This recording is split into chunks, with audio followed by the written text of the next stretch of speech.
எல்லோருக்கும் வணக்கம் நேயர்களே. இந்த வீடியோவில் என்ன தெரிந்து கொள்ள போகிறோம் அப்படின்னு பார்த்தீங்கன்னா, சற்று முன் தளபதி விஜய் அவர்களுடைய தாயார் ஒரு இன்டர்வியூ கொடுத்துருக்குறாங்க. அந்த ஒரு இன்டர்வியூவில் என்ன சொல்லியிருக்காங்க அப்படின்னு பார்த்தீங்கன்னா, என்னுடைய மகன் விஜயோட த்ரிஷா இப்போ சேர்ந்து திரியறதுக்கான காரணங்கள் இதுதான் அப்படின்னு தளபதி விஜயுடைய தாயார் போட்டு உடைச்சிருக்கிறாங்க.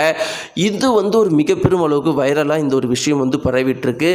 ஏன்னா தளபதி விஜய் அவர்களுடைய தாயாரே த்ரிஷா அவர்கள் சேர்ந்து தளபதி விஜயோட இருக்கிறதுக்கான காரணம் சொல்லியிருக்கிற விஷயம் மிகப்பெரும் அளவுக்கு பரபரப்பாக போயிட்டுருக்கு. வாங்க நேயர்களே, தளபதி விஜயுடைய தாயார் சோபனா அவர்கள் என்ன காரணங்கள் சொல்லியிருக்கிறாங்க, தளபதி விஜயும் த்ரிஷாவும் இப்போ சேர்ந்து இருக்கிறதுக்கு எதனால் இது இவ்வளோ பெரிய பரபரப்பாக நம்முடைய தமிழுக்கு முழுக்கவே போயிட்டுருக்கு அப்படிங்கிறத நம்ம தெரிஞ்சுக்கலாம். நம்முடைய சேனலுக்கு நீங்கள் புதியவராக இருந்தால் மறக்காமல் சப்ஸ்கிரைப் பண்ணிட்டுருங்க.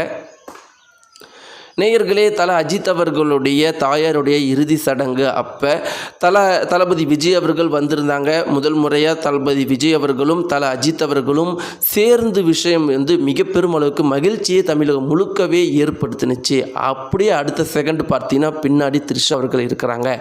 இதுவே பார்த்தீங்கன்னா அடுத்து தமிழகத்தில் இருக்கிற அனைத்து தாய்மார்களும் பெண்களும் தளபதி விஜயோடைய ரசிகர்களும் த்ரிஷாவை அதிகமாக பேச ஆரம்பிச்சிட்டாங்க. ஏமா எங்கள் அண்ணனை விடவே மாட்டியா, எங்கள் அண்ணன் எங்கே போனாலும் கூடயே வந்துட்டு இருப்பியா, ஏன் இப்படி எங்கள் அண்ணனுடைய பெயரை கெடுக்கிறதுலே குறியாக இருக்கிற, நாங்களும் எவ்வளோதான் எங்கள் அண்ணனுக்கு முட்டு கொடுத்துக்கிட்டே இருக்கிறது அப்படிங்கிற மாதிரி நிறைய பேர் பேச ஆரம்பிச்சிட்டாங்க. இப்படி இருக்கும்போது நேயர்களே, பல நடிகர்களாகட்டும் பல தளபதி விஜய் அவர்களுடைய நண்பர்களாகட்டும் எல்லாருமே ஒரு காரணம் சொல்லியிருந்தாங்க எதனால் த்ரிஷா அவர்கள் தளபதி விஜய் அவர்களோட சேர்ந்து இருக்கிறாங்க அப்படின்னு. இப்படி இருக்கிறப்ப தளபதி விஜய் அவர்களுடைய தாயாரே இதற்கான காரணத்தை சொல்லியிருக்கிறாங்க.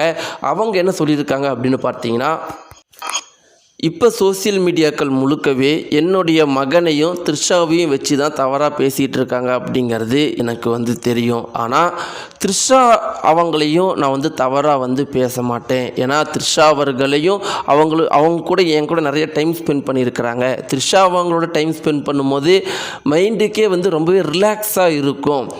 நான் அதற்காக என்னுடைய மருமகள் சங்கீதா அவர்களை தவறாக பேசிட மாட்டேன். இன்றைக்கி என்னுடைய மகன் சிஎம் ஆனதுக்கு ரொம்ப முக்கியமான காரணம் எங்கள் எல்லாரை விட சங்கீதா தான். அந்த பொண்ணு இல்லைன்னா என்னுடைய மகன் இன்றைக்கி சிஎம் ஆகியிருப்பானா அப்படிங்கிறது கூட உறுதியாக சொல்ல முடியாது.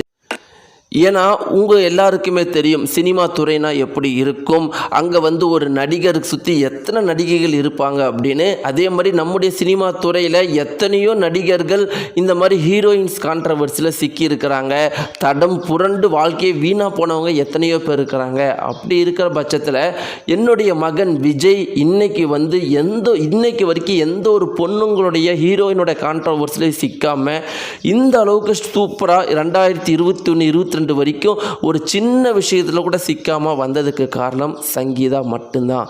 சங்கீதா தான் ஒவ்வொரு முறையும் என்னுடைய மகனை வழிநடத்தி அவனுக்கு கடவுள் நம்பிக்கையை புகட்டி அது மட்டும் இல்லாமல் வேறு ஹீரோயின்ஸ் அவனுடைய வாழ்க்கை பாதையிலேருந்து தரம் புரட வைக்காமல் ஒழுங்காக தளபதி விஜயை என்னுடைய மகனை இன்னைக்கு வரைக்கும் கொண்டு வந்தது சங்கீதா அவர்கள் தான். சங்கீதா அவர்கள் இல்லைன்னா என்னுடைய மகன் கண்டிப்பாக ஏதாவது ஒரு பிரச்சனையில் மற்ற நடிகர்கள் மாதிரி மாட்டியிருப்பான். நான் இருந்து செய்ய வேண்டிய எல்லா விஷயத்தையும் சங்கீதா தான் செஞ்சா. அதனால் சங்கீதா அவர்கள் தான் என்னுடைய மகனுடைய வாழ்க்கையில் ரொம்பவே முக்கியம். அந்த விஷயத்தை நான் மறுத்தனா என்னோட ஒரு மோசமானவங்க வேறு யாருமே இருக்க மாட்டாங்க. ஆனால் அதுக்காக நான் த்ரிஷாவையும் தவறாக பேச மாட்டேன். த்ரிஷா தளபதி விஜய்க்கு என்னுடைய மகனுக்கு ரொம்பவே நல்ல ஒரு ஃப்ரெண்டு. த்ரிஷா அவர்கள் கூட பேசும்போது அவ்வளோ சந்தோஷமாக இருக்கும். அவங்க எல்லாருக்கூடையுமே ரொம்பவே சூப்பராக பேசுவாங்க. என்கிட்டலாம் அவ்வளோ ஜாலியாக பேசுவாங்க. அந்த ஒரு காரணத்தினால இருவரும் இப்போ சேர்ந்து இருக்கலாம், சேர்ந்து ஒரு இடத்துக்கு போகலாம். இத்தனைக்கும் பார்த்தீங்கன்னா அஜித் அவர்கள் இருவருக்குமே நண்பர்கள், அதனால் சேர்ந்து போயிருக்கிறாங்க. கல்பாத்தியுடைய திருமணத்திற்கும் இருவருக்குமே அழைப்பு வந்துருச்சு, அதனால் சேர்ந்து போயிருக்கிறாங்க அப்படிங்கிற மாதிரி அவங்க சொல்லியிருக்காங்க. நேயர்களே, இதை பற்றின உங்களுடைய கருத்துக்கள் என்ன? இதெல்லாம் நீங்கள் ஏற்றுக்கிறீங்களா இல்லை ஏற்றுக்கலையா? உங்களுடைய கமெண்ட்டை கீழே இருக்கிற கமெண்ட் பாக்ஸை மறக்காமல் தெரிவிங்க. நன்றி.